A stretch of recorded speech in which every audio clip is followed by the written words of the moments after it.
एक नौजवान दूसरी शादी का सोचा कि नहीं अब इससे काम नहीं चलेगा, ये पुरानी हो गई, अब हमको दूसरी शादी करना ही पड़ेगा। वो इरादा कर लिया। ये बात उसकी बीवी को पता चल गया कि दूसरी शादी के चक्कर में है। अब कब करेगा? कल जुमा है, कल करेगा। बीवी बोले जब तुर भी है करा दीजिए। बीवी दिले दिल उसको पता चल गया बाहर से कि तुम्हारा शोहर ये दूसरी शादी के चक्कर में है। बीवी बोले अच्छा ठीक है जी। रात में बनाई खाना, मेडिकल से लाई नींद की टेबलेट और खाने में मिला के इसको सुला दिया। ये नौजवान जुमेरात के रात को खाना खा के सोया, इतवार को उठा। तो जब उठा ना तो सोचा कि आज जुमा है। अब जल्दी वॉशरूम में घुसा, नहा धो के निकला, कपड़ा पहनने लगा, जल्दी जुमा पढ़ेंगे फिर निकाह भी करना है। तो बीवी बोली कहाँ जैसा? बोले जुमा पढ़े। तो बीवी बोले जुमा नहीं है, इतवार है। 3 दिन आप सो के थे और सुनने में आया कि आप दूसरी शादी के चक्कर में हैं। इरादा बदल दीजिए। अभी 3 दिन सुलाए हैं, इरादा नहीं बदलिएगा ना, ऐसी टेबलेट खिलाएंगे कयामतें में उठिएगा। बोले नहीं करो भी। खुदा अगर जो चाहे तो दीदार होगा, खुलूसो मोहब्बत का इजहार होगा। खुदा अगर जो चाहे तो दीदार होगा, खुलूसो मोहब्बत का इजहार होगा।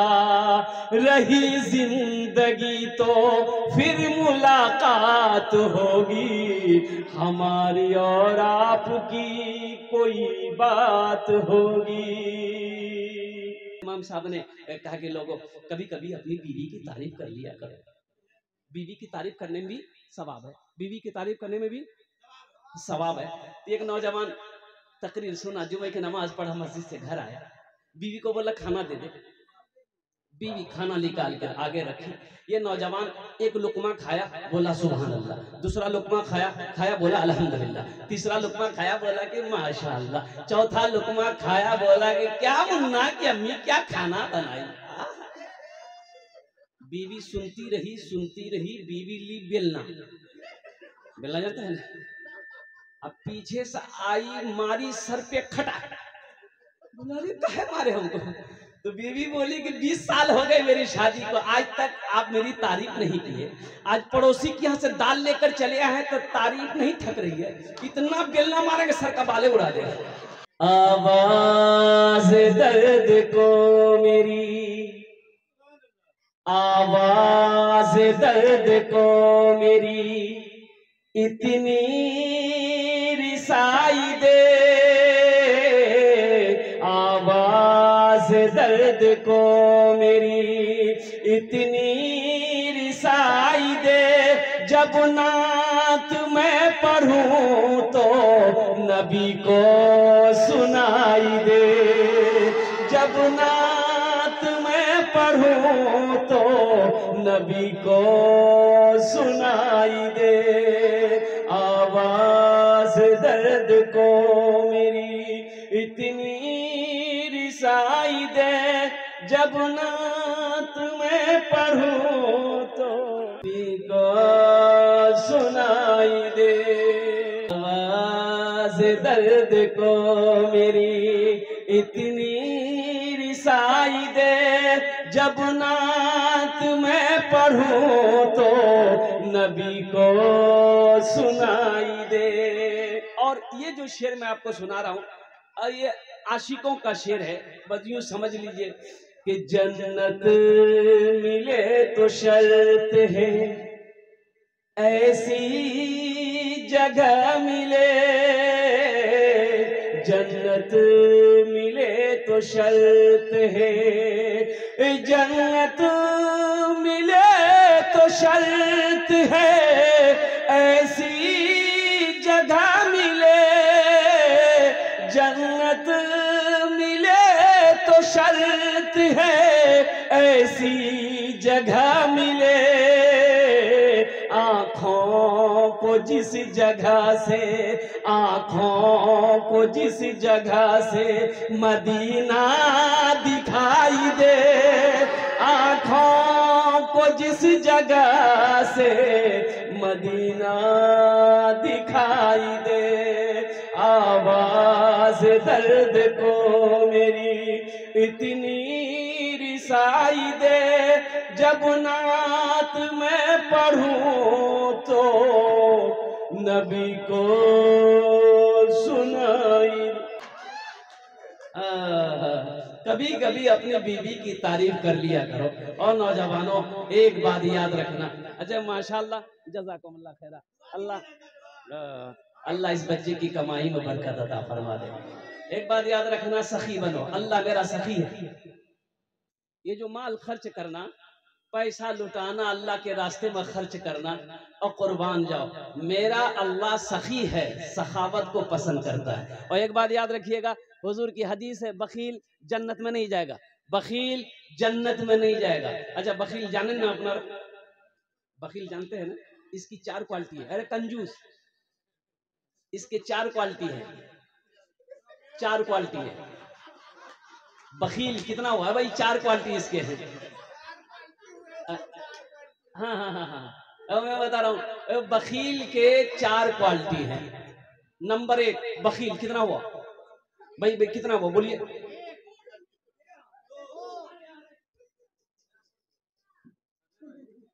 बखील कितना हुआ? कंजर, कंजूस, मक्खी चूस, ये सबसे लो क्वालिटी का है। तो अल्लाह के रसूल सल्लल्लाहु अलैहि वसल्लम इरशाद फरमाते कि बखील जन्नत में नहीं जाएगा। तो सहाबा ने पूछा कि या रसूल अल्लाह, अगर वो नमाजी हो? तो अल्लाह के महबूब ने इरशाद फरमाया, वो जितनी नमाज हो पढ़ना हो पढ़ ले, अगर वो बखील है जन्नत में नहीं जाएगा। तो साहबा ने पूछा या रसूल अल्लाह, अगर वो रोजा रखने वाला हो? तो अल्लाह के महबूब ने इरशाद फरमाया, जितना रोजा रखना हो रख ले, अगर वो बखील है जन्नत में नहीं जाएगा। तो साहबा ने कहा या रसूल अल्लाह, अगर वो कुरान का कारी हो? तो आमिना के लाल ने इरशाद फरमाया, जितना कुरान पढ़ना हो पढ़ ले, अगर वो बखील है जन्नत में नहीं जाएगा।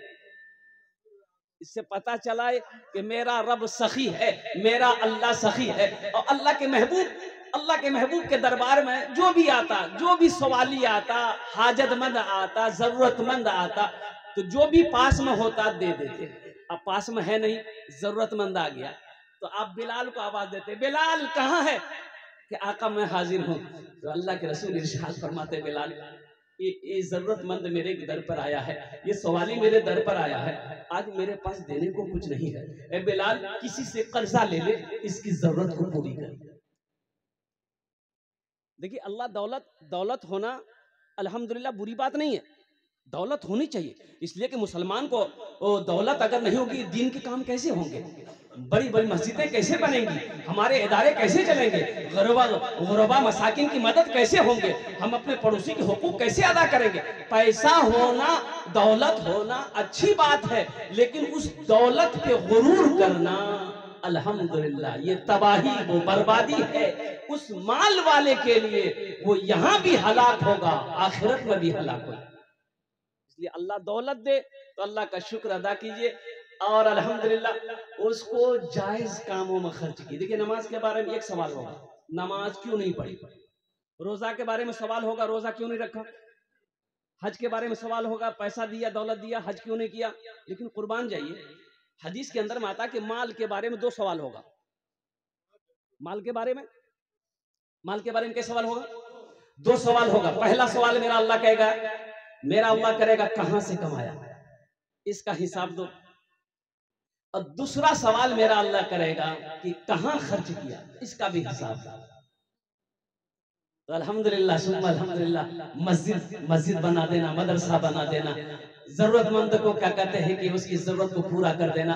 तो मेरे भाइयों, तो एक बात याद रखिएगा, माल अल्लाह दे तो अच्छे रास्ते में, नेक कामों में उसे खर्च कीजिए। और जब माल खर्च करके दिल को सुकून मिल जाए तो समझ लीजिए अल्लाह ने इस माल को अपनी बारगाह में कबूल फरमा। सोशल मीडिया का जमाना है, मोबाइल का जमाना है, फेसबुक का जमाना है, व्हाट्सएप का जमाना है। एक लड़के के पास में 4 लड़की का नंबर है, एकरो आई लव यू बोलेगा, ओकरो हाई बोलेगा। बोलो बात सही की गलत है? बोलो भाई। हम कहते हैं नौजवानों सुनो, ये चापदानी कलकत्तवी तुम्हें इजाजत देता है, एक पसंद है कर लो, निकाह करो। अरे पसंद है तो निकाह ना करोगे? एक पसंद है कि निकाह कर लो, दूसरी पसंद आ रही है उससे भी निकाह कर लो, तीसरी पसंद है उससे भी निकाह कर लो, चौथी पसंद है उससे भी निकाह कर लो, और इसके बाद भी तुम्हारी पसंद खत्म नहीं हो रही तो इसका मतलब तुमको खुजली है। देखो अल्लाह ने इजाजत दिया है, अल्हम्दुलिल्लाह, अल्लाह ने इजाजत दिया है, माशाअल्लाह, अल्हम्दुलिल्लाह। वही करो, अल्लाह ने इजाजत दिया है। मा ताबलकुम मिनन निसाए मसना व सुलासा व रुबा। अल्लाह ने कहा एक पसंद है कर लो, दूसरी पसंद है कर लो, तीसरी पसंद है कर लो, चौथी पसंद है कर लो। माशाअल्लाह, ये भी नंबर में है। अब इसलिए कि ताक झांक ना करो, अपनी निगाहों को बचाओ, अल्लाह ने हुक्म दिया है। इसलिए नौजवानों अपनी निगाहों को बचाओगे, नजरें नीची रखोगे, अल्लाह इस दुनिया में भी इनाम अता फरमाएगा, आखिरत में भी इनाम अता फरमाएगा। और सबसे बड़ी बात यह है, अगर तुम पाक रहोगे तो इंशाअल्लाह तुम्हें पाक बीवी मिलेगी। अगर तुमने अपने आप को नापाक कर लिया है, गलत रास्ते में डाल दिया है, तो नेक बीवी नहीं मिल सकती, नेक बीवी नहीं मिल सकती है। इमाम साहब मस्जिद में जुमे में तकरीर कर रहे थे कि लोगों, बीवी का भी हक तुम्हारे ऊपर में है, कभी अपनी बीवी की तारीफ कर लिया करो, बीवी की तारीफ करने में भी सवाब है। देखिए ये जो रिश्ता है ना मियाँ बीवी का, ये सबसे पहला रिश्ता, माँ बाप का रिश्ता बाद में है, भाई बहन का रिश्ता बाद में है, ये जितने भी रिश्ते हैं सब बाद के रिश्ते हैं। मियाँ बीवी का रिश्ता पहला रिश्ता और जन्नती रिश्ता है। सुभान अल्लाह बोला। हजरत आदम अलैहिस्सलाम को अल्लाह ने पैदा किया और हजरत आदम अलैहिस्सलाम के बाएं पिछली से अम्मा हव्वा को पैदा किया। कुर्बान जाओ, जब हजरत आदम अलैहिस्सलाम नींद से बेदार हुए ना, तो अपने पहलू में देखे कि खूबसूरत औरत बैठी है। कुर्बान जाइए, आप हाथ लगाना चाहे, अल्लाह ने कहा मेरे आदम रुक जाओ, ठहर जाओ। कहा कि मौला ये कौन है? कहा कि ये औरत है, इसको तुम हाथ लगा सकते हो, लेकिन पहले तुम्हें इससे निकाह करना होगा। कुर्बान जाइए, ओहो, कहा कि अल्लाह मैं निकाह कर लूंगा। तो अल्लाह ने कहा इसका महर भी अदा करो। कहा महर क्या है? कि मेरे महबूब पर दुरूद पढ़ लो, ये महर तुम्हारी हो जाएगी। हजरत आदम अलैहिस्सलाम हजरत अम्मा हव्वा अलैहिस्सलाम के साथ में निकाह हुआ। और कुर्बान जाइए मेरे नौजवानों, ये मियाँ बीवी का पहला रिश्ता है। इसलिए अल्लाह के महबूब इरशाद फरमाते, तुम में सबसे अच्छा वो है जो अपनी बीवी के साथ अच्छा सलूक करता है। देखिए ये नहीं कहा कि जो सबसे ज्यादा नमाज पढ़ता हो, सबसे ज्यादा रोजा रखता हो, सबसे ज्यादा हज करता हो। अल्लाह के महबूब इरशाद फरमाते हैं, तुम में सबसे अच्छा वो है जो अपनी बीवी के साथ अच्छा सलूक करता हो। तो नया नोट नहीं चलता, जो नोट नहीं कहीं नहीं चलेगा वो जलसा में चल जाएगा, कटल हो फटल हो। एक नौजवान जलसा सुन के सुबह चाय की दुकान में बैठा, बोला कि भैया चला दिलो छे।